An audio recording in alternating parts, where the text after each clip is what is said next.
നമ്മുടെ ശശി തരൂർ MP ഇപ്പോൾ വലിയ താരമാണ്.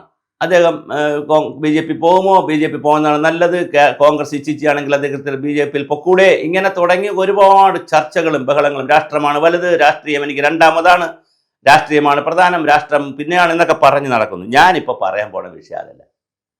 നമ്മളെ ശശി അണ്ണൻ ഇങ്ങനെ ആഗോള പൗരനായിട്ടൊക്കെ നടക്കാൻ പോകുമ്പോൾ അണ്ണൻ്റെ മണ്ഡലത്തിൽ, അതായത് തിരുവനന്തപുരത്തെ, നമ്മുടെ തിരുവനന്തപുരം അണ്ണൻ്റെ കൊച്ചു മണ്ഡലം ഉണ്ടല്ലോ, ഈ മണ്ഡലത്തിൽ വേളി എന്ന് പറയുന്ന ഒരു റെയിൽവേ സ്റ്റേഷനുണ്ട്. ആ റെയിൽവേ സ്റ്റേഷനിൽ ഒരു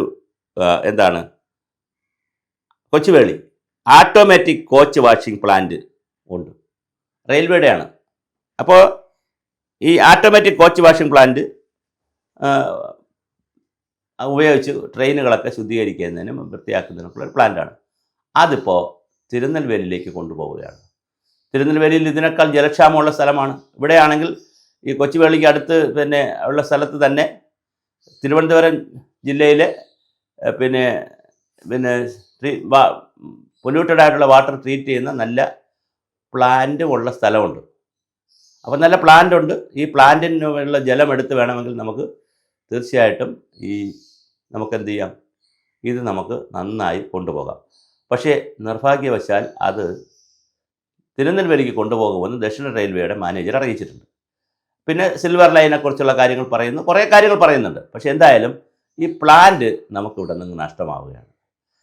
നമുക്ക് പാലക്കാട് നിന്ന് ഇതുപോലെ കഞ്ചിക്കോട് കോച്ച് ഫാക്ടറി ഇപ്പോൾ കോച്ച് ഫാക്ടറി വരുന്നു പറഞ്ഞ് മലയാളി ഒരുപാട് കോച്ച് ചെയ്തതാണ്. പക്ഷെ ഒന്നും നടന്നില്ല. മഞ്ഞിൽ നിന്ന് കോച്ചെന്നല്ലാതെ ഒരു കാര്യവും അങ്ങനെ സീരിയസ് ആയിട്ട് നടന്നില്ല. എന്താണ് ഇങ്ങനെ? അപ്പം നമ്മുടെ നാട്ടിലുള്ള ഉണ്ടായിരുന്നൊരു പുതിയ സംവിധാനം വരുന്നതേ പോട്ടെ, ഉണ്ടായിരുന്നൊരു സംവിധാനം ഇതാ പോവുകയാണ്. നമ്മുടെ രാജീവ് ചന്ദ്രശേഖറും ഇടയ്ക്ക് വികസിത കേരളം എന്നൊക്കെ പറയുന്നുണ്ട്.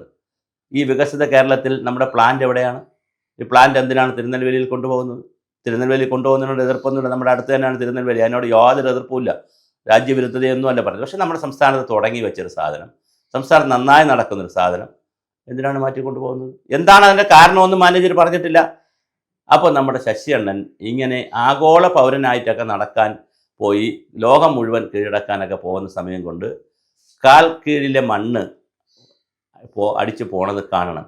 പിന്നെ ഇതൊന്നും നോക്കാതെ വോട്ട് ചെയ്യുന്ന കുറച്ച് ആളുകളും ഇവിടെ ഉണ്ട്, പാവങ്ങളായ കുറച്ച് ആളുകളുണ്ട്, കുറേ കോൺഗ്രസ് പ്രവർത്തകരും പാവങ്ങളും ഉണ്ട്. അവർ ഇദ്ദേഹം കോൺഗ്രസിൽ തന്നെ നിൽക്കുമെന്നൊക്കെ വിചാരിച്ചാണ് വോട്ട് ചെയ്തത്. അതുകൊണ്ട് ഇവിടെ അവർ വീണ്ടും വോട്ട് ചെയ്യുമായിരിക്കും, വീണ്ടും 5ാം തവണ 6ാം തവണ 7ാം തവണയൊക്കെ ജയിക്കുമായിരിക്കും, അതെനിക്കറിയത്തില്ല. പക്ഷെ എന്തായാലും നമ്മുടെ കോച്ച് ഫാക്ടറി കോച്ച് ഫാക്ടറി അല്ല, ഈ പ്ലാന്റ് ഇവിടെ നിന്ന് കൊണ്ടുപോകുന്നത് ഒരു പ്രതിഷേധാർഹമായ കാര്യമാണ്. പത്രത്തിനകത്ത് ഒരു ചെറിയ കോളം 2 ലൈൻ വാർത്തയായിട്ടാണ് അത് വന്നിട്ടുള്ളത്. ഒരു മാധ്യമങ്ങളും അത് റിപ്പോർട്ട് ചെയ്തില്ല, ഒരു ഓൺലൈൻ ചാനലും റിപ്പോർട്ട് ചെയ്തില്ല. ഇങ്ങനെ ദക്ഷിണ റെയിൽവേയുടെ ഒരു തീരുമാനമുണ്ട് എന്ന് ഇല്ല. വരികൾക്കിടയിൽ ഒരു വരിയാണ് വന്നിട്ടുള്ളത്. എന്തായാലും കൊച്ചുവേളിയിൽ തന്നെ തുടരുവാനും ഇവിടെ എന്തെങ്കിലുമൊക്കെ കൊണ്ടുവരാനുള്ള ശ്രമമാണ് ശശി തരൂരൊക്കെ ശ്രമിക്കേണ്ടത്. രാജീവ് ചന്ദ്രശേഖരൻ ഉള്ളത് പോകുമ്പോൾ രഹസ്യമായിരിക്കുന്ന ആരും അറിയാത്ത ഒരു സമീപനം നല്ലതല്ല. നമ്മുടെ കോച്ച് നമ്മുടെ നാട്ടിൽ തുടങ്ങിയിട്ടുള്ളത് നമ്മുടെ നാട്ടിൽ തന്നെ നിൽക്കട്ടെ, പുതിയ കാര്യങ്ങൾ നമ്മുടെ നാട്ടിൽ വരട്ടെ.